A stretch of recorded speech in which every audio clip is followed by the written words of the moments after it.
நெஞ்சுரம் கொண்டு தன்னுயிர் நீத்து மொழி காத்த தமிழர்களின் புகழ் போற்ற வேண்டியது தமிழ் சமூகத்தின் கடமை.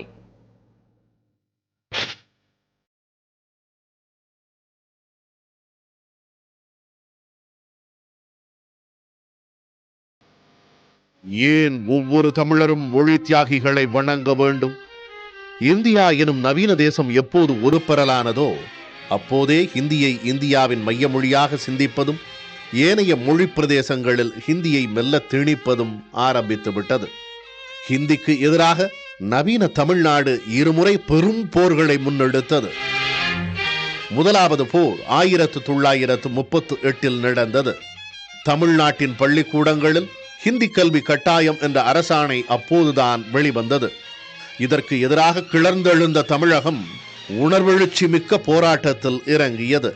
இந்த போராட்டங்களில் எண்ணற்றோர் எண்ணிலடங்கா தியாகங்களை செய்தனர். உச்சமாக போராட்டத்தில் சிறைப்பட்ட நடராசன், தாளமுத்து இருவரும் சிறையிலேயே உயிர் நீத்தனர்.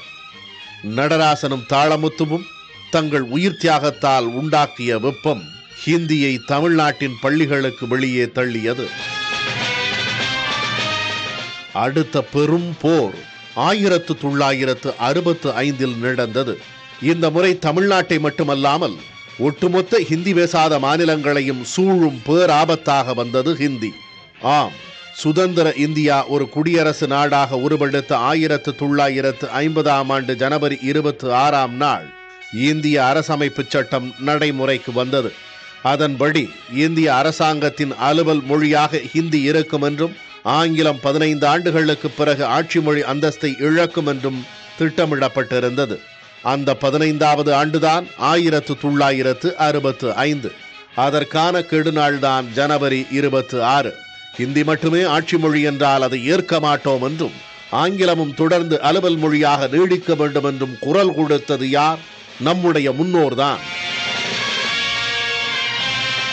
கீழப்பழுவூர் சின்னச்சாமி, ஏ தமிழே நீ வாழ நான் துடிதுடித்து சாகிறேன் என்று சொல்லி தன்னுடைய இன்னுடலில் தீ வைத்துக் கொண்டு மாய்ந்த போது இந்த மோசமான சட்ட ஏற்பாடுக்கு எதிராக ஒட்டுமொத்தமாக கிளர்ந்தெழுந்தது தமிழ்நாடு.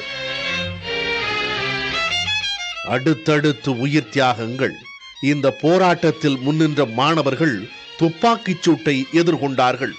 தமிழ்நாட்டின் பேரெதிர்ப்பின் விளைவாக தன்னுடைய முடிவிலிருந்து இறங்கி வந்தது இந்திய அரசு. ஹிந்தி மொழி பேசாத மாநிலங்களில் சூழல் மாறும் வரை ஹிந்தியோடு இன்னொரு அலுவல் மொழியாக ஆங்கிலமும் நீடிக்கும் என்று அறிவித்தது. இன்று இந்தியோடு ஆங்கிலமும் எல்லா இடங்களிலும் நீடிக்க தமிழகம் அன்று நடத்திய ஹிந்தி ஏகாதிபத்திய எதிர்ப்பு போரே காரணம். நம்முடைய முன்னோரே காரணம். அவர்களுடைய தொலைநோக்கே காரணம். அவர்களுடைய தியாகங்களே காரணம். ஆகையால்தான் ஒவ்வொரு தமிழரும் மொழி தியாகங்களை வணங்குவது கடமையாகிறது.